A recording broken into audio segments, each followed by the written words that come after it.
You're watching Focal Point from WRAL News.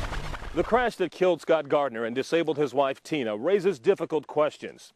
Why, with his history of DWI arrests, was Ramiro Gallegos still on the road that day? Why, after being deported twice, was he still in this country? And why do so many Hispanic men, whether here legally or not, drive drunk? Gallegos was charged with murder in Scott Gardner's death, but the prosecutor and Gardner's family didn't want to risk a trial by jury. They agreed to a plea bargain, and so did Gallegos. He pleaded guilty to second-degree murder. A judge sentenced him to between 14 and 18 years in prison. It was what we could do and assure that he'd be gone and out of the way and not harming anyone else. But how was Gallegos still able to harm the Gardners after being caught so many times before? His first DWI arrest was in Michigan in 2001, the second in Brunswick County in 2002. He was scheduled to come to court. He was never in court. 3 weeks later, he was arrested for drunk driving again after crashing into an SUV in North Myrtle Beach. A few months later, Gallegos was arrested a fourth time for DWI in Duplin County. That should have earned him a felony conviction and a minimum 1 year in prison. But the judge in Duplin County saw no prior DWIs on his record and gave Gallegos just a week in jail and a $250 fine. And I'm sure if they had had some type of way of checking this, or maybe on the first one or the second one, there's no judge here in North Carolina that's going to let this guy go. Gallegos was arrested a fifth time for DWI in Brunswick County in 2004. Again, the court handled the case without knowing his record, including his failure to appear for his first Brunswick County arrest. We're not equipped to share the information that we need in order for one county to know what's happening in another county, and even more so one state to know what's happening in another state as it relates to issues such as DWIs. Antonia Medina! Gore says the situation is complicated by an overwhelmed court system. We've had as many as 1,000 driving cases one day of court here.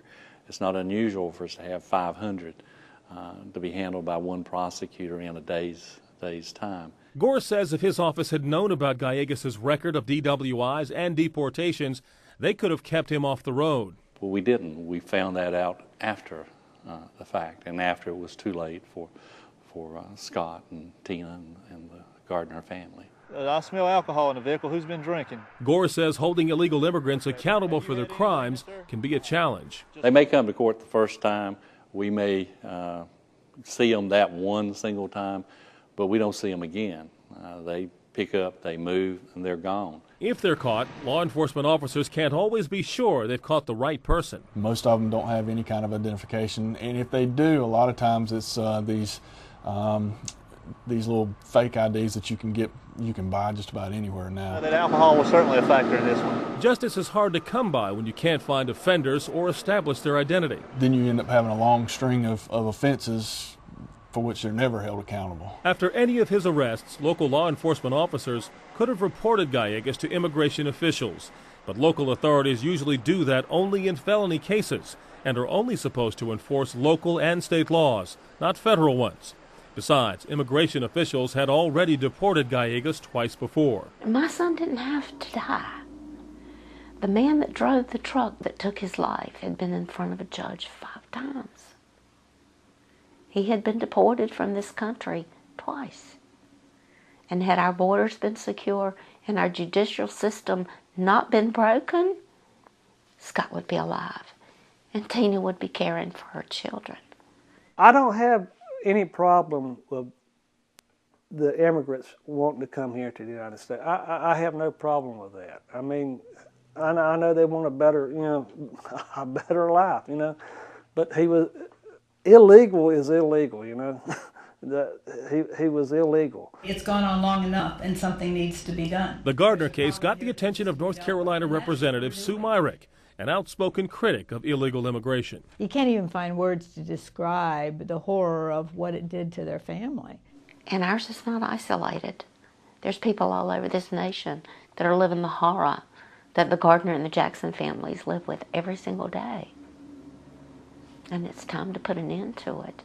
It's a grave national security matter. In 2005, Representative Myrick introduced the Scott Gardner Act, as part of a larger immigration bill. How many beers have you had? The law would require illegal immigrants convicted of DWI to be deported. That may help change their attitude about drinking and driving, knowing that it's an automatic deportation.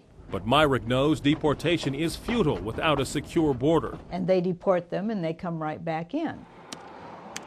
The Scott Gardner Act would also improve information sharing among various law enforcement agencies. 344, 338. And it would allow local police and sheriff's departments to join in federal efforts to crack down on illegal immigration. We've all heard the statistics. More than 2 years after Scott Gardner's death, Myrick is still trying to get the bill that bears his name passed. It's so senseless. And why does it take so long to get something done? That's my frustration. Next, some of the reasons behind the high rate of drunk driving among Hispanic immigrants. There's an awful lot of young Latino men here by themselves, nothing for them to do except for drinking.